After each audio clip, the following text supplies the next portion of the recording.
नमस्कार मित्रांनो, आजच्या ब्लॉगची सुरुवात जिममधनं केली. सुमितची आणि गुरुप्रसादच्या इकडे वेगळीच मस्ती चालू होती. सुमित इकडे मला वर्कआउट कसा करायचं सांगत होता आणि गुरुप्रसाद इकडे आमची मजा घेत होता. त्यानंतर गुरुप्रसाद मला बॉडी दाखवून म्हणत होता की तुझी बॉडी कधी बनणार अशी. मी म्हणलं लवकरच बनेल. त्यानंतर गुरुप्रसाद आणि सुमित मला बॉडी दाखवून चिडवत होते आणि त्यानंतर आम्ही वर्कआउट वगैरे सगळं संपवून घरी निघत होतो आणि मस्त असा आजचा जिमचा डे गेला. त्यानंतर आम्ही खाली आलो. गुरुप्रसाद आम्हाला सांगत होता की ह्या गाडीत 50चं पेट्रोल टाकून मी पुण्यात 2दा जाऊन येतो आणि गाडीला चावी नाही त्यामुळे त्याची मजा घेत होतो.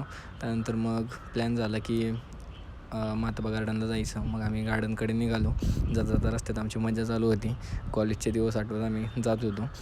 मग मस्त असं गार्डनला पोचलो. गुरुप्रसादची मजा घेतच होतो. गुरुप्रसाद एकटाच होता आणि सुमित आणि मी एका गाडीवर होतो. त्यानंतर मग गार्डनला पोचलो वगैरे, थोडं बसलो, गप्पा वगैरे मारल्या आणि नंतर आम्ही घरी जाण्यासाठी निघालो. आणि कसा वाटला आमचा ब्लॉग कमेंट करून नक्की सांगा आणि चला भेटूया उद्याच्या ब्लॉगमध्ये. Bye bye.